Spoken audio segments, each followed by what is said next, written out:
За байнгын орооны болон ажлын хэсгийг өнөөдрийн мэндийг хүргье. Тэгээд энэ ажлын хэсгийн саналын томьёолтой холбоотойгоор асуух юм эсвэл бүр хуультай холбоотойгоор асуух юм уу? Зөвхөн нэгдүгээр зүйлтэй холбоотойгоор асуух л таарч тэ. Тэгээ ер нь энэ байгаль орчны нөлөөлөх байдлын үнэлгээ бол нэг 5 төрөл байгаа тэ. Стратегийн хамгийн тэгээд тэр хоримтлох мэдээллийн гэдэг. Энэ 7-гийн 9 дээр төслийг байгаль орчин үзүүлэх нөлөөлөл цар хүрээ төсөл хэрэгжих газар нутгийн байршил хүчин чадлыг харгалзсан дараах байдлаараа ангилна гэж юм л да. Тэгээ энэ ангиллыг энэ үнэлгээнүүдийг хийгдсэний дараа ингэж яг бүгдэрийг ялгаж зэрж харахаар болж таарч байна уу те. Ажлын хэсгийнхнаас нэг тийм асуулт байгаа даа. Ер нь бол энэ шинээр орж ирж байгаа хуулийн төсөл маань ерөөсөө орон нутагт явагдаж байгаа аливаа ажлыг илүү хурдсгах, илүү хяналт тавиад дүн шинжилгээ хийсний дээр ард дээр нь илүү хурдан бүтээдэг тал руугаа чиглэж явах юм бодгийг барих хэрэгтэй гэж би хараад байгаа юм. Тэгэхээр энэ 7-гийн 9 дээр орж ирж байгаа санал дээр нь ангилал хийнэ гэсэн байгаа даа. Тэгэхээр ангилал хийх дараалал маань чухам яаж явах вэ гэж ийм асуулт байгаа даа. За хэн хариулах вэ? За 6 номер хариулъя. Төрийн нэр бишимдэр. За байгаль орчин уур амьсгалын өөрчлөлтийн яам төрийн нэр бишимдэр дараа Бат хоёр байна. Бат хоёрын хариулт асуултанд хариулъя. Энэ англи зэрэглэгийг бол 3 зэрэглэлээр хуваасан байгаа. Энийг их эрсдэлтэй буюу төсөлд нь бол байгаль орчин нийгмийн бүрэлдэхүүн хэсэгт үзүүлэх сөрөг болон хоримтлагдах нөлөөлөл нь төслийн нөлөөлийн бүсийн хэмжээгээр хязгаарлагдахгүй гэж. Энэ нөгөө гол ус болон агаараар дамжин одоо байгаль эколог болон нийгэмд одоо учруулах үзүүлэлт нь өндөрөө гэж тооцоо үзүүлэлтийг хувааж байгаа. Хоёр дахь зэрэглэлд нь бол байгаль орчны нийгмийн сөрөг нөлөөллийг бууруулахад нөхцөл болцолтой байрах хэмжээг шаардлагатай газар чөлөөлтийн хамрах хүрээ хязгаарлагдмал үйл ажиллагааг оруулж байгаа. Гурав дахь нь бол бага эрсдэлтэй төслүүдийг оруулж байгаа маа. Тэгээ энийг бол засгийн газрын төвшөнд одоо журмаар зохицуулахаар байгаа.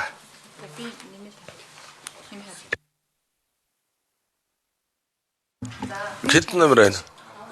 5 номер орон чимэг дараа хариулъя. Байгаль орчин уур амьсгалын өөрчлөлтийн яамны тусгай хамгаалалт газар нутгийн бодлогын газрын дарга уран чимэг саяын гишүүний асуултанд нэмэлтээр хариулъя.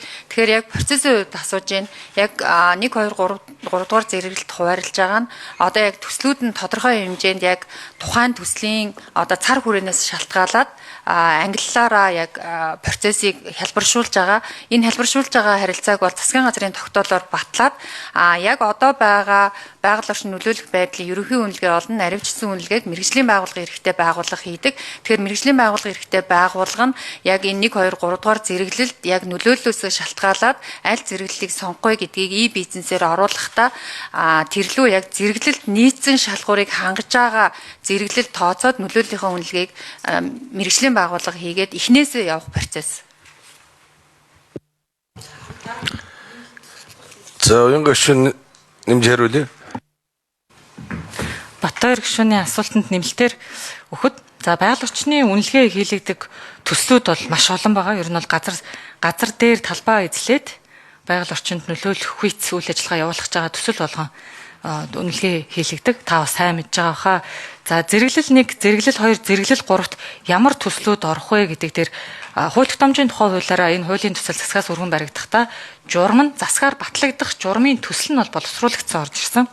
Тэгээ тэрэн дээр дурдгацснаар жишээ нь зэрэглэл 1-д нь буюу байгаль орчинд нөлөөлөл нь өндөр байх магадaltaй гэсэн төслүүдэд бүх төрлийн ашигт малтмал засрыг идэвхт ашигт малтмлын олборлтын үйл ажиллагаа, газрын тосны хайгуул олборлт, ер нь ашигт малтмал металл боловсруулах үйлдвэр, хог хаягдал дахин боловсруулах үйлдвэр зэрэглэл 1-т орсон байгаагаар төсөл бэлтгэгдсэн байлээ.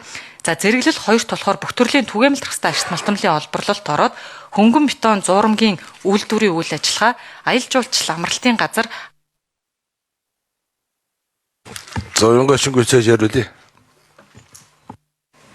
Аршаан суулийн газар, худалдаа үйлчилгээний төв, зөөрийн болон гүний утгатай автоугаалга, эрдэм шинжилгээний лаборатори, зам тээвэр хөдөө аж ахуйн химийн бордооны үйлдвэрүүд, хим цэвэрлэгээ үйлчилгээний газар гэх зэрэг олон төслүүдээ болохоор зэрэглэл 2 буюу дунд хэмжээний нөлөөлөлттэй, зэрэглэл 3-т автомашины зогсоол, төвийн шугамд холбогдсон үйлчилгээний төв, автоугаалга, үсчин, гоо сайхан, хэвлэл, алт мөнгөний дархан, гар урлалын салбар ингээд яг энэ байгаль орчинд үзүүлэх нөлөөллөөр нь ийм 3 зэрэглэлд хуваагдсан байсан журмын төсөл бол танилцуулагдсан засгийн газраар батлагдаад явахаар байна.